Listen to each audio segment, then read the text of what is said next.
নমস্কার, আমাদের channel crop রিভিউতে আপনাদের প্রত্যেককে স্বাগত জানাই। এই সময় যেসব চাষি বন্ধু কৃষক ভাই যারা কুমড়ো জাতীয় বিভিন্ন সবজি যেমন ধরুন শসা, উচ্ছে, ঝিঙে এবং সহ পটল এসহ নানা ধুঁদুল এইসব চাষ করেছেন, তাদের যেমন চারা অবস্থায় বিশেষত আমাদের এই বাসন্তী, গোসাবা, ক্যানিং ওয়ান, পাথর প্রতিমা, নামখানা, কাকদ্বীপ এই দিকের যে মানুষজন যারা চাষবাস করছেন, এই সময় তাদের যারা আল চাষ বা ডাঙায় চাষ করেছেন, দেখা যাচ্ছে এই সমস্ত সবজির বা এই সমস্ত ফসলের গোড়া পচা, খোলা পচা, কাণ্ড পচার রোগ যেমন রয়েছে, সেই সাথে সাথে গাছগুলো বড় হয়ে যাওয়ার পরে সবচেয়ে বড় যে সমস্যা আছে সেটা হচ্ছে এই কুমড়ো জাতীয় বিভিন্ন সবজি, সেটা লাউ হতে পারে, কুমড়ো হতে পারে, শসা হতে পারে, আপনার ঝিঙে হতে পারে, আপনার ধুঁদুল হতে পারে, উচ্ছে হতে পারে, এই সমস্ত এদেরকে কুমড়ো জাতীয় সবজি বলা হয়। তো একই ফ্যামিলির, তো এদেরই মেন যে সমস্যা ডাউনি মিলডিউ, ছত্রাকজনিত একটি রোগ ডাউনি মিলডিউ। দেখুন, আমরা আপনাদের আগে দেখাই আমাদেরই এখানে কৃষক বন্ধুর পাঠানো তার ক্ষেতের যে সমস্যা। প্রথমে দেখুন আপনারা তার শসা গাছের কি সমস্যা।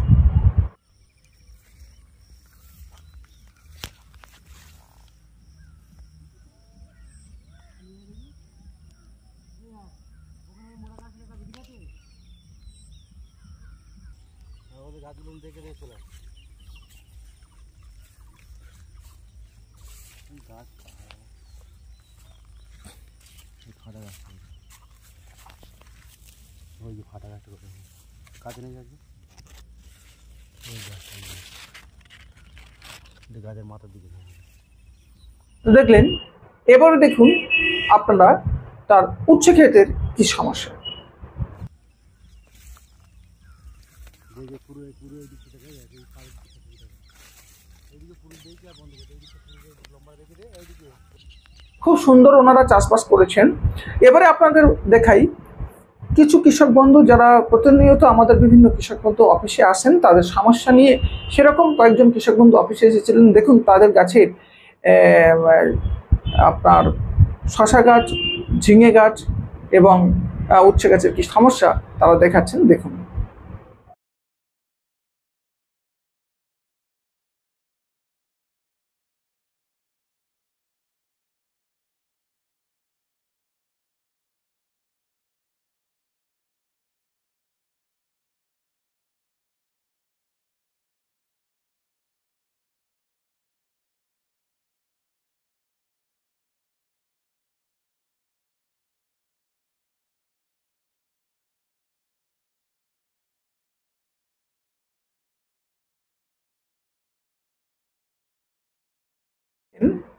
যে এই সমস্ত গাছেরই মেন যে সমস্যা সেটা আপনার ছত্রাকজনিত এই যে ডাউনি মিলডিউ রোগের কথা বলছি আমরা।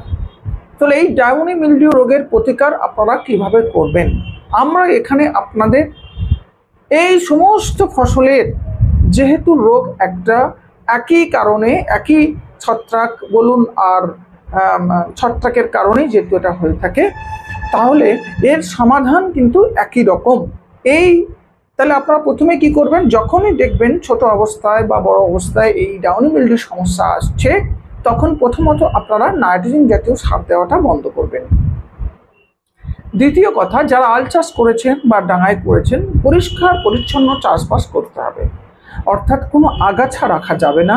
মালচিং পদ্ধতিতে চাষ করলে খুবই ভালো হয়। এছাড়া অবশ্যইভাবে বীজ শোধন করতে হবে। যারা বীজ শোধন করেননি বা এখন যারা চারা বসাবেন, যারা লেটে বসাবেন, তারা অবশ্যইভাবে বীজ শোধন করবেন। বীজ শোধন দুভাবে করতে পারেন, একটা জৈব ছত্রাকনাশক দিয়ে অথবা রাসায়নিক ছত্রাকনাশক দিয়ে। জৈব ছত্রাকনাশকের মধ্যে সবচেয়ে ভালো হয় ট্রাইকোডার্মা ভিরিডি বা ট্রাইকোডার্মা হাজিনিয়াম। এটা 5 গ্রাম লাগে প্রতি কেজি বীজের জন্য। এর সাথে যদি আপনারা সিউডোমোনাস ফ্লোরোসেন্স, এটাও 5 গ্রাম প্রতি লিটার জলে গুলে একসাথে দিয়ে যদি এটা বীজটা শোধন করেন, তাহলে কিন্তু আপনাদের ছত্রাক এবং ব্যাকটেরিয়া এই দুই ধরনের কোনো সমস্যা আসবে না। এবারে আসি, পটের চারাটা তৈরি করেছেন, উন্নত টেকনোলজি ব্যবহার করে মাইক্রো পটের মাধ্যমে চারা তৈরি করেছেন। সেই চারাটা যদি আপনাদের শোধন করা না থাকে দানা, তাহলে অবশ্যই বসানোর আগে মূল পিণ্ডের চারাটা শোধন করে নেবেন। শোধন বলুন, চারা শোধন বলুন, জৈব ছত্রাকনাশকের সাথে সাথে আপনারা কেউ যদি মনে করেন পাওয়া যাচ্ছে না, তাহলে রাসায়নিক ছত্রাকনাশক দিয়ে করতে পারেন। সবচেয়ে ভালো হয় কার্বেন্ডাজিম 50%, বাজারে যা ক্যাভিস্টিন, বেভিস্টিন নানা নামে পাওয়া যায়। এই কার্বেন্ডাজিম 50% 2 থেকে 3 গ্রাম প্রতি লিটার জলে দিয়ে আপনারা এটা যারা ভিজিয়ে রাখেন তারা এইভাবে করতে পারেন, বা শুকনো যদি করেন তাহলে 2 থেকে 2.5 গ্রাম লাগে প্রতি কেজি বীজের জন্য। এছাড়া আমরা বলবো যাদের গাছের মূল সার হিসাবে প্রতিটা মাদায় আপনারা জৈব সারের সাথে জৈব ছত্রাকনাশক ট্রাইকোডার্মা ভিরিডি বা সিউডোমোনাস ফ্লোরোসেন্স 1 বিঘে জায়গার জন্য 1 কেজি, সেই সাথে সাথে আপনারা অ্যাজিটোব্যাক্টর 1 বিঘে জায়গার জন্য 2 কেজি, পিএসবি বা ফসফেট সলিবিলাইজিং ব্যাকটেরিয়া বিঘা প্রতি 2 কেজি, সমস্ত কিছু একসাথে মিশিয়ে এর সাথে আপনারা খোল দিতে পারেন। সেটা নিমখোল হতে পারে, সর্ষে খোল হতে পারে, যে কোনো খোল আপনারা ব্যবহার করতে পারেন।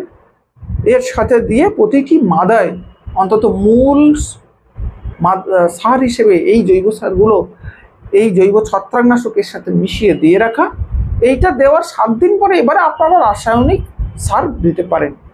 অনেক ক্ষেত্রে দেখা যায় যে গাছ বড় হয়ে গেছে, এই রোগ চলে এসছে, সেক্ষেত্রে ধরুন আপনারা এইসব দেননি, তারা আপনারা প্রথম চাপান সার যখন দেবেন তার আগে বা তার 7 দিন পরে আপনারা অবশ্যইভাবে এই জৈব ছত্রাকনাশক এবং এই যে জীবাণু সারগুলো যেমন অ্যাজিটোব্যাক্টর, পিএসবি বা ভ্যাম এই জাতীয় আপনারা ব্যবহার করতে পারেন। তাহলে গাছটা ভালো থাকে, গাছের নিজস্ব রোগ প্রতিরোধ ক্ষমতা তৈরি হয়। এই ডাউনি মিলডিউর মতো যে একটা ভয়ঙ্কর রোগ এই কুমড়ো জাতীয় ফসলের ক্ষেত্রে এটা অনেকটা আপনাদের কম আসে। জল নিকাশি ব্যবস্থাটা ঠিক রাখতে হবে, যেহেতু এটা বর্ষার সময়।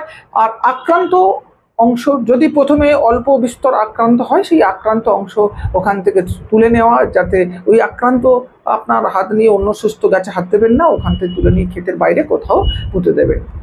এই রোগ যদি আপনার ক্ষেতে এসে যায় তাহলে কি করবেন? যারা জৈব ছত্রাকনাশক ব্যবহার করবেন সেক্ষেত্রে আমরা বলবো আপনারা অবশ্যইভাবে ট্রাইকোডার্মা ভিরিডি আর সিউডোমোনাস ফ্লোরোসেন্স 5 গ্রাম প্রতি লিটার জলে এই হারে নিয়ে আপনারা প্রয়োগ করতে পারেন। আসি রাসায়নিক ছত্রাকনাশকের কথায়। রাসায়নিক ছত্রাকনাশক হিসাবে প্রথমেই আপনাদের বলবো আপনারা অ্যাজোক্সিস্ট্রোবিন 23% SC যেটা রয়েছে ওটা আপনারা 1 ml 1 লিটার জলে গুলে স্প্রে করতে পারেন, অথবা আপনারা অ্যাজোক্সিস্ট্রোবিন প্লাস ক্লোরোথ্যালোনিন প্রয়োগ করতে পারেন। এই ওষুধটা আপনাদের কিন্তু 3-4টে রোগের নিরাময় করতে পারে। ডাউনি মিলডিউ তো অবশ্যই, সেই সাথে সাথে পাউডারি মিলডিউ যদি আসে, সেই সাথে যদি আপনাদের লিপ স্পট, ওই পাতায় ছোপ ছোপ যদি দাগ চলে আসে, লিপ স্পট বা পাতায় দাগ যদি আসে, তাহলে এই ওষুধটাতে কিন্তু আপনার এই 3টে রোগ একসাথে নিরাময় হয়ে যায়।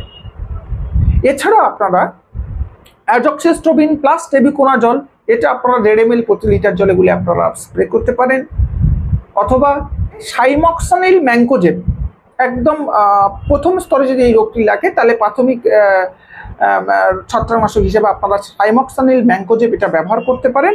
এছাড়া আপনারা ডাইমিথোফর প্লাস পাইরোকাস্ট্রোবিন এটা আপনারা 3 ml প্রতি লিটার জলে গুলে ব্যবহার করতে পারেন, অথবা আপনারা ফেনামিডন প্লাস ম্যাঙ্কোজেব এটি আপনারা 3 ml প্রতি লিটার জলে গুলে স্প্রে করতে পারেন। এগুলো বাজারে নানা নামে পাওয়া যায়, আমরা ডেসক্রিপশন বক্সে বাজার চলতির নাম আপনারা দিয়ে দিচ্ছি এবং স্ক্রিনেও আপনারা দেখিয়ে দিচ্ছি।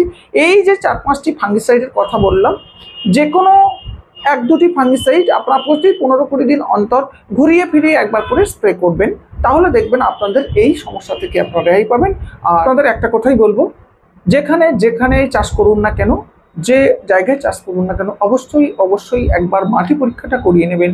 রাসায়নিক সার, জৈব সার, খোল, বোন ডাস্ট বা হাড়ের গুঁড়ো, এই যে জৈব সার এবং রাসায়নিক সার, জীবাণু সারের মেলবন্ধনে আপনারা সমস্ত রকম সার প্রয়োগ করুন। পুরোপুরি রাসায়নিকের উপর ডিপেন্ড করবেন না, তাহলে দেখবেন আপনাদের ক্ষেতে অনেক রোগ কম আসবে, পোকা কম আসবে এবং আপনারা লাভবান হবেন, গাছ অনেক লং লাস্টিং করবে, ভালো প্রোডাকশন হবে। ধন্যবাদ, ভালো থাকবেন।